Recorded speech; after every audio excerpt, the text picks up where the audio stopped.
ኢትዮጵያ በቀጣይነት የኤሌክትሪክ ተሽከርካሪዎችን በማሳደግና በነዳጅ የሚሰሩ መኪኖችን ደግሞ ቀስ በቀስ ማስወገድ ቁልፍ ስትራቴጂዋ በማድረግ ወደ ስራ ከገባች ዋላ ደር ብላለች። በዚህም በቅርቡ ይፋ በሆነው እቅድ መሰረትም በሀገሪቱ በነዳጅ የሚሰሩ ተሽከርካሪዎችን ወደ ኤሌክትሪክ ለመቀየር ስታንዳርድ ጸድቆ አዲስ መመሪያ እየተዘጋጀ መሆኑንና አጠቃላይ የኤሌክትሪክ ተሽከርካሪዎች ቁጥር 95% ድርሻ እንዲይዙ እየተሰራ መሆኑን የትራንስፖርትና ሎጂስቲክ ሚኒስቴር አስታውቋል።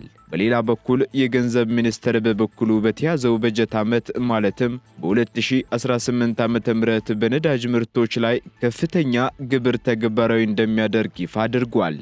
ይህን ግብ ለማሳካትም ደግሞ እያደረገ ያለው እንቅስቃሴ ውስብስብና ባለብዙ ገጽታ መሆኑንም መንግስት በተደጋጋሚ ይገልጻል።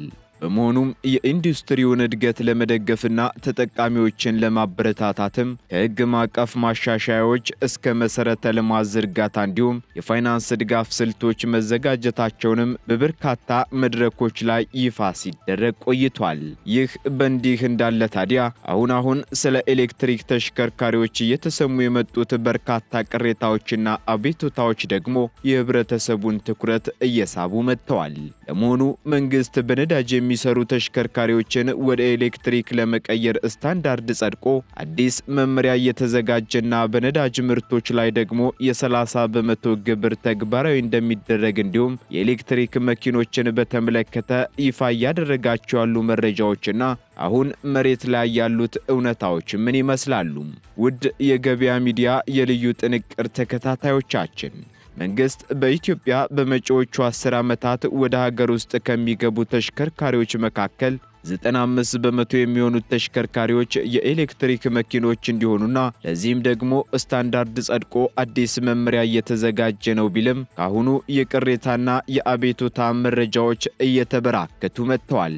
ከቅሬታዎቹ መካከልም የኤሌክትሪክ መኪኖች ኃይል መሙያ ጣቢያ እጥረት፣ ለሰልፍ ለእንግልትና የክፍያ ዋጋ ከእጥፍም በላይ ጭማሪ ማድረጉ ዋነኞቹ ቅሬታዎች ናቸው። ውድ ተከታታዮቻችን ለመሆኑ የመንግስት አቋምና መፍትሄ ምን ይሆን? በነዳጅ ምርቶች ላይስ ከፍተኛ ግብር ተግባራዊ ይደረጋል መባሉ እንዴት ይታያል? የኤሌክትሪክ መኪኖች ቻርጅ መሙያ የዋጋ ጭማሪውስ ስንት ደረሰ? እንደ ሀገርስ ቅሬታውን ተከትሎ ምን ታስቧል? የሚሉት ጉዳዮች የዛሬው የልዩ ጥንቅራችን ማጠንጠኛዎቻችን ይሆናሉ። እናንተም በጉዳዩ ዙሪያ ሐሳብ፣ አስተያየት እንዲሁም ጥቆማ ካላችሁ በኮሜንት ልታደርሱን ትችላላችሁ እያለን ወደ መረጃችን እንሸጋግራለን።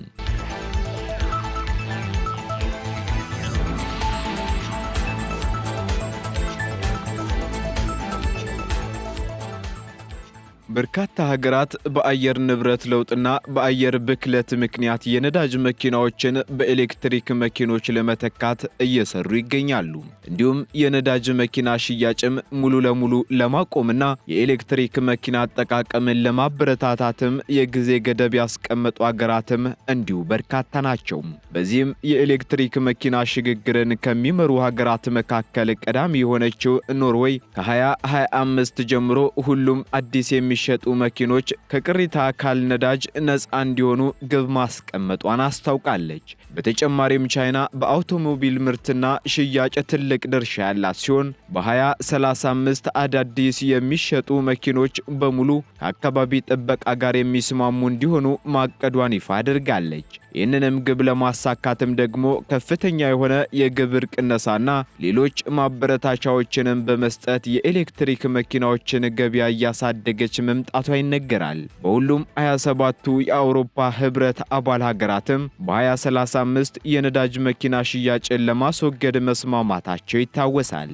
ይህም ደግሞ የነዳጅ መኪኖች ቀስ በቀስ እንዲጠፉ መንገድ የከፈተ ነውም ተብሎለታል።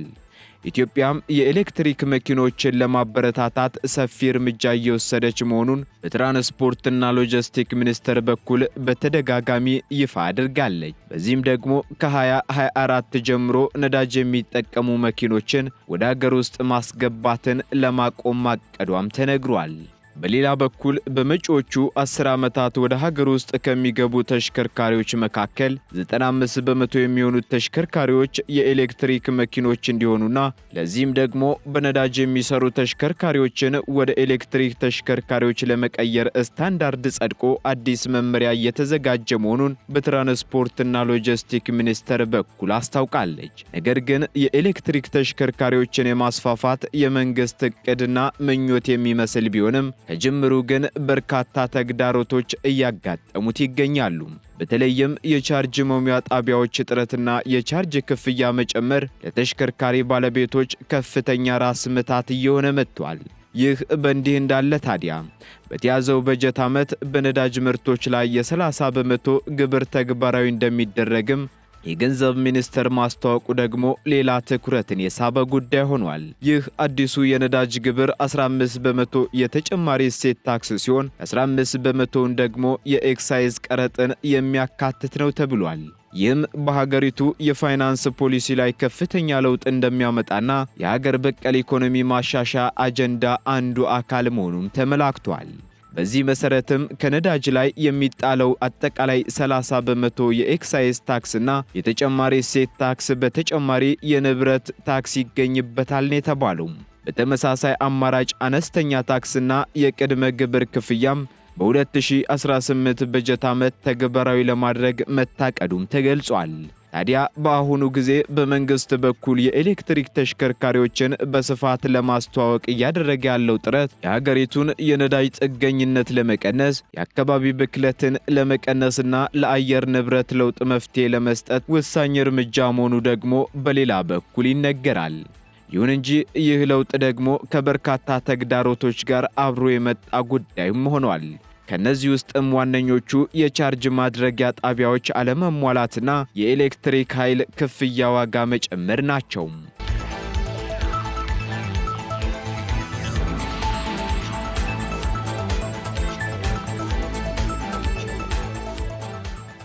በኢትዮጵያ የመጀመሪያ የኤሌክትሪክ ተሽከርካሪዎች ባትሪ መሙያ ጣቢያ በመሆን አገልግሎት መስጠት የጀመረው ከቦሌ ወደ መገናኛ በሚወስደው መንገድ ላይ በኢትዮ ቴሌኮም የተገነባው የኤሌክትሪክ መኪና ባትሪ መሙያ ጣቢያ መሆኑን በገበያ ሚዲያ የዜና ወጃችን ወደ እናንተ ማድረሳችን አይዘነጋም።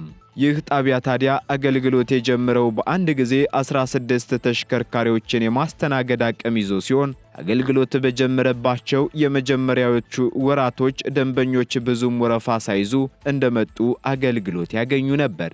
በአብዛኛው በጣቢያው ውስጥ ካሉ የተሽከርካሪዎች ማቆሚያ ስፍራ ውጪ የሚሆኑ ተሽከርካሪዎች እምብዛም የማይታዩበት እንደሆነ ይስተዋላል።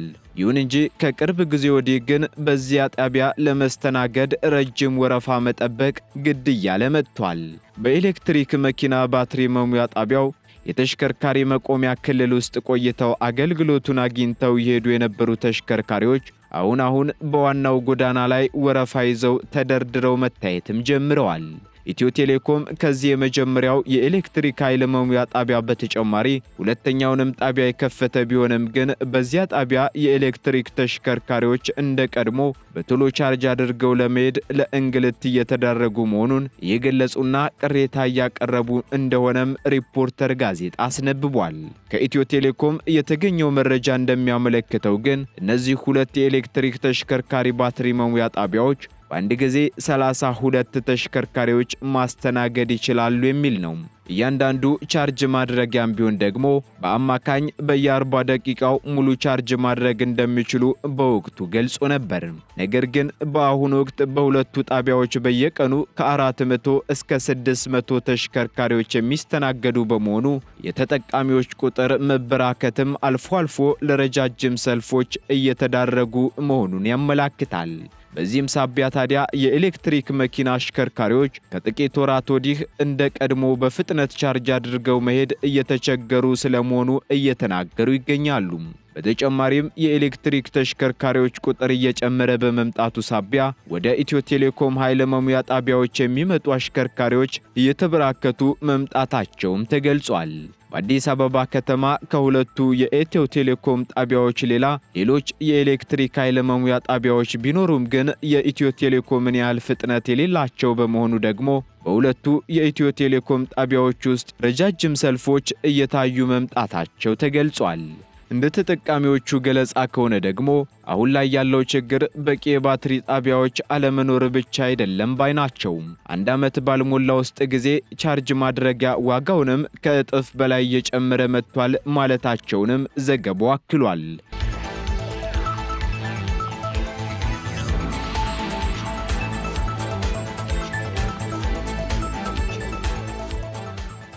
የመጀመሪያው የኢትዮ ቴሌኮም የኤሌክትሪክ ባትሪ መሙያ ጣቢያ ስራ ሲጀምር አንድ የኤሌክትሪክ ተሽከርካሪን ሙሉ ቻርጅ ለመሙላት ይከፈል የነበረው ከ150 ብር እስከ 200 ብር አካባቢ መሆኑ ይታወሳል።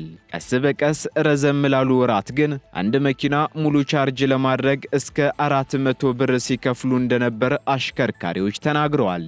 ይህም ዋጋ 1 ኪሎዋት በ10 ብር ተሰልቶ አገልግሎቱ ይሰጥ እንደነበር የሚገልጹት አሽከርካሪዎቹ አሁን ግን በ1 ኪሎዋት 10 ብር ይከፈልበት የነበረውን የአገልግሎት ዋጋ በቅርቡ ወደ 15 ብር ከፍ ብሏል ሲሉ ጭማሪውንም አስረድተዋል። ይህም አንድ ተሽከርካሪን ሙሉ ቻርጅ ለማድረግ የሚጠይቀው ዋጋ እስከ 600 ብር አድርሶታልም ተብሏል። በዚህም ታዲያ በአጭር ጊዜ ውስጥ የቻርጅ መሙያ ዋጋ በዚህን ያህል ደረጃ መጨመሩ ላይ ጥያቄ ያስከተለ መጥቷል። በተጨማሪም በየዕለቱ እስከ 200 ኪሎ ሜትር የሚጓዝ አሽከርካሪ መኪናውን በየዕለቱ ቻርጅ ማድረግ እንዳለበት የሚገልጹት ቅሬታ አቅራቢዎቹ እስካሁን በሚሰሩት ስሌት በቤት ውስጥ ለሚደረገው ቻርጅ በአንድ ሙሌት ከ150 ብር እስከ 200 የሚቆርጥባቸው መሆኑን ገልጸዋል። የኢትዮ ቴሌኮም ጣቢያዎች አገልግሎት ግን ፈጣን ሙሌት የሚያደርግ በመሆኑ በ40 ደቂቃ ውስጥ ሞልተው ለመሄድ ቢችሉም ግን አሁን ላይ የኤሌክትሪክ ተሽከርካሪዎች ቁጥር በፍጥነት እያደገ መምጣት በተለይም በኢትዮ ቴሌኮም ስቴሽኖች ቻርጅ ለመሙላት ከሚወስደው ጊዜ በላይ ወረፋ በመጠበቅ እየወሰደ ያለው ጊዜ እየጨመረ መጥቷል ባይ ናቸው። አሁን ላይ በጣቢያው የሚታየው ሰልፍ ቁጥሩ እየጨመረ ከመጣው የኤሌክትሪክ ተሽከርካሪዎች ቁጥር አንጻር በከተማ ውስጥ ተጨማሪ ኃይል መሙያ ጣቢያዎች ካልተተከሉ ኃይል ለመሙላት በርካታ ሰዓታትን ሊያስጠብቅ ይችላል ሲሉም ቅሬታ አቅራቢዎቹ ስጋታቸውን አክለዋል። ነገር ግን የኤሌክትሪክ ተሽከርካሪ ኃይል መሙያ ጣቢያን ከማስፋፋት አንጻር አሁንም ኢትዮ ቴሌኮም እየሰራበት ሲሆን አዳዲስ ለአገልግሎት የሚያበቃቸውን ጣቢያዎች በቅርቡ ይፋ እንደሚያደርግም የተቋሙ መረጃ ያመለክታል።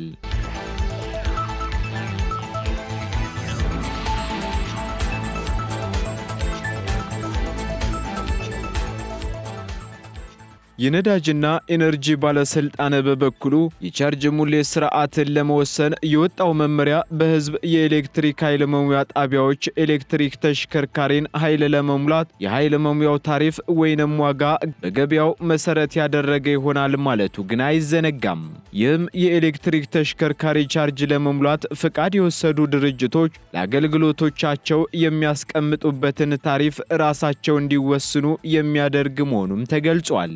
በዚህ መመሪያ የኤሌክትሪክ አቅርቦትና ተያያዥነት ያላቸው ታሪፍን በሚመለከተው ክፍል ከብሔራዊ ግሪድ ውጪ ኃይል ለሚያገኙ የኤሌክትሪክ ተሽከርካሪ የህዝብ ኃይል መሙያ አገልግሎት ጣቢያዎች ወይንም ለንግድ ላልሆነ ለራስ አገልግሎት የኃይል መሙያ ጣቢያዎች የኤሌክትሪክ ኃይል አቅርቦት ታሪፍ በባለስልጣኑ ከብሔራዊ ቦርድ ውጪ የታሪፍ አወሳሰን መመሪያ የሚወስን ስለመሆኑም ያመለክታል። ከዚህ በተጨማሪም ከብሔራዊ ግሪድ ኃይል የሚያገኙ የህዝብ ኃይል መሙያ ወይንም ደግሞ ለንግድ ላልሆነ ለራስ አገልግሎት ኃይል መሙያ ጣቢያዎች ታሪፍ ከአጠቃላይ የንግድ ታሪፍ መደብ ጋር ተመሳሳይ እንደሆነም ያሳያል። ይሁን እንጂ የነዳጅና ኢነርጂ ባለስልጣን አዲስ ምድብ እንዲሰጠው የታሪፍ ጥናት ሊያቀርብ እንደሚችል በመመሪያው ተጠቅሷል። በዚህም የመኖሪያ ቤት ኤሌክትሪክ ፍጆታ ታሪፍ ለቤት ውስጥ የኃይል መሙያ አገልግሎትም ይውላል መባሉ አይዘነጋም። በቤት ውስጥ የሚደረግ የኤሌክትሪክ መኪና ቻርጅን በተመለከተም ሐሳባቸውን የሚገልጹት አሽከርካሪዎቹ በቤት ውስጥ መኪናቸውን ቻርጅ ማድረግ ከጀመሩ ወዲህ የቤቱ የኤሌክትሪክ ፍጆታ በወር በአማካኝ ከነበረበት 500 ብር ወደ 2500 ብር ከፍ ማለቱን የሪፖርተር ዘገባ ያመለክታል።